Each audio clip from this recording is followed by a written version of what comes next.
meningkatkan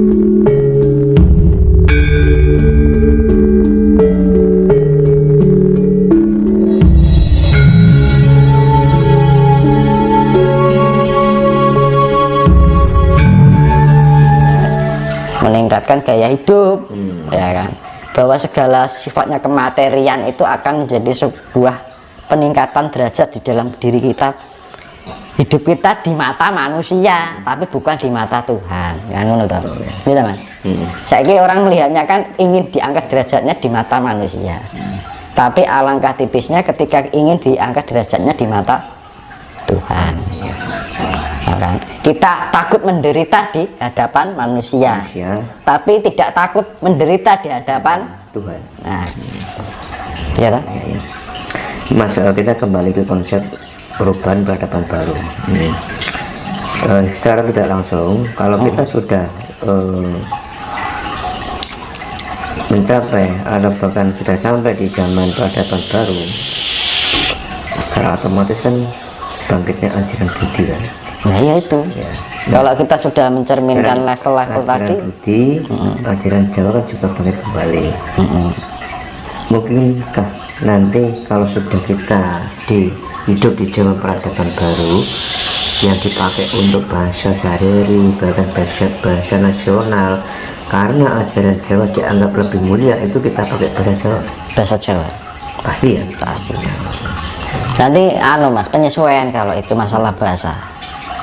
Dan pernah dulu saya bilang di dalam peradaban baru itu ada perubahan. Satu adalah pedomannya, ya kan, pedomannya Trisula Weda, jadi sudah tidak memakai Pancasila besok loh ini. Karena apa?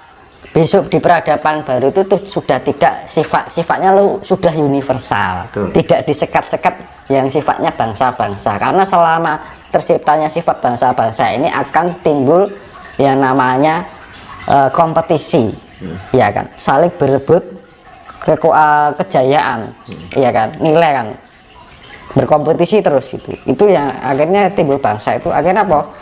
Tidak tercipta kedamaian, akhir perang. Perangnya perang bukan perang tapi perang secara ekonomi, ya kan, ingin menjadi adidaya kan ngono. Nah, jadi sifatnya sudah tidak bangsa-bangsa gitu, jadi satu untuk semua gitu. Nah, makanya di dalam sila ketiga itu persatuan Indonesia. Nah, Nusantara nanti bukan hanya untuk Indonesia, jadi besok itu persatuan Indonesia sudah ditiadakan.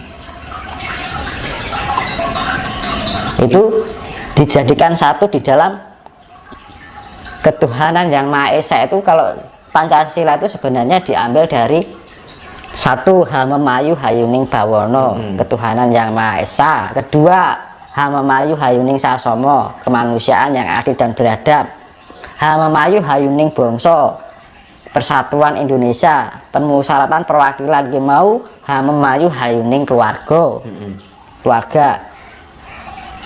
Keadilan sosial bagi seluruh rakyat Indonesia, Hamemayu Hayuning diri. Keadilan di dalam diri seluruh kan berarti setiap, ya kan, setiap pribadi, berarti Hamemayu Hayuning diri.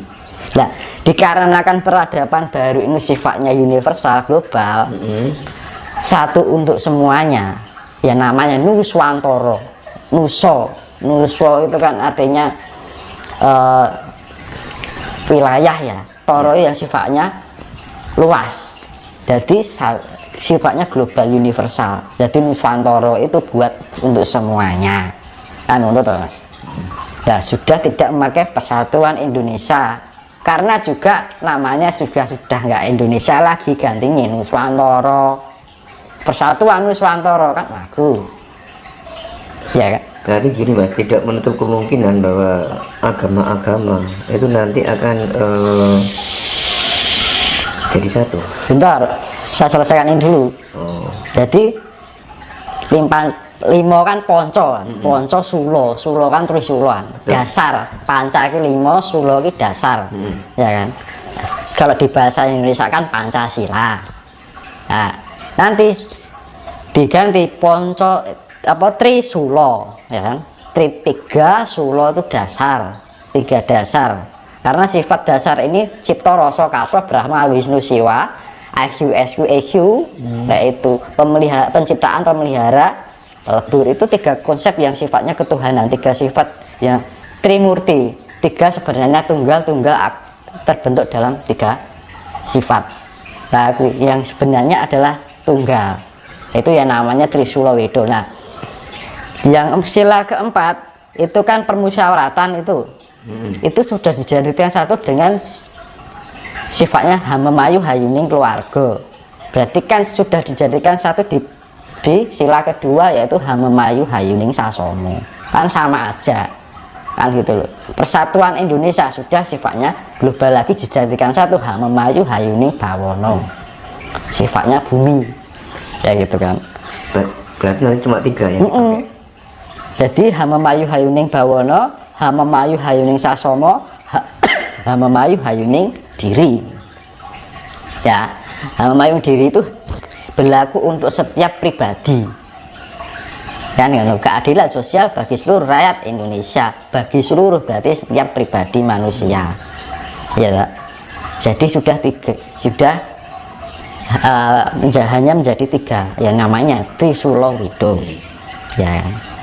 Wido itu yang sifatnya memberikan ajaran yang sifatnya mendasar tentang ilmu ketuhanan atau ilmu alam kesemestaan.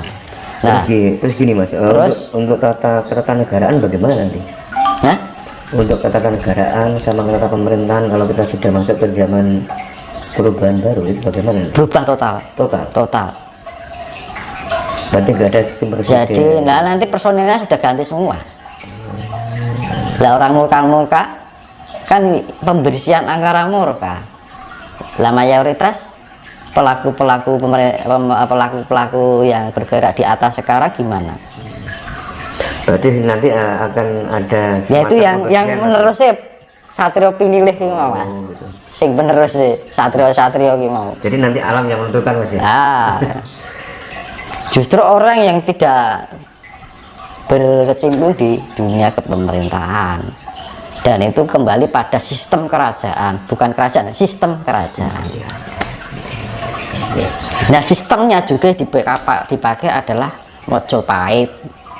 Dan Mojopahit itu dipakai sistemnya, bukan Mojopahit metu meneh, tapi sistemnya. Jiwa-jiwanya Mojopahit itu keluar lagi, tumbuh lagi. Ya akhirnya jiwa kemajapahitan ini mau. Nah, itu kan. Bukan itu keratonnya jedul. Ya, tapi jiwanya, tapi situsnya juga akan keluar, muncul semua, termasuk harta-hartanya, peninggalannya. Mas, kalau kita berbicara dengan harta leluhur, apakah itu sifatnya itu materi dan bisa dilihat dengan kasat mata, apa bagaimana Mas? Kalau sekarang ya belum ditampakkan secara kasat Mas. Ada yang sifatnya kasat, non kasat, ada yang sifatnya kasat. Kasat itu yang tertimbun ya karena perubahan alam, yaitu kan yang namanya harta peninggalan itu ada sifatnya dinasti dengan prasasti. Dinasti dengan prasasti. Kalau dinasti itu sifatnya kerajaan Kediri, Mojopahit, Mataram kuno, kan gitu. Iya. Singosari itu dinasti. Kalau prasasti itu peninggalan, misalnya kayak peninggalan Lemuria, Atlantis kayak gitu. Itu prasasti. Sifatnya lebih kuno dari kuno kan. Baik kuno kan. Iya. Di atasnya kuno. Jadi nanti itu pasti akan juga lagi ya. Iya. Jadi yang namanya kesejahteraan, zaman keadilan itu kan, zaman kemakmuran itu kan yo makmur secara fisik dan non fisik. Keadilan di dalam secara kasih itu loh Mas, ya kan, kasih yang mendunia, ya. Terus secara fisiknya yaitu kemakmuran yang sifatnya harta. Jadi jika ingin mencapai pada dunia seperti itu di peradaban baru besok, ya kita nggak usah terlalu muluk-muluk jauh dulu. Sekarang itu kita terapkan dulu apa yang saya bilang tadi, ojo nanding sarira, ojo ngukur sarira, kudu bisa tepo sarira, mawas diri dan mulat sarira. Kalau sudah bisa menjalankan itu, walaupun kita berada di dalam kehidupan kesederhanaan yang sekarang, kita bisa melewati zaman yang namanya Broto.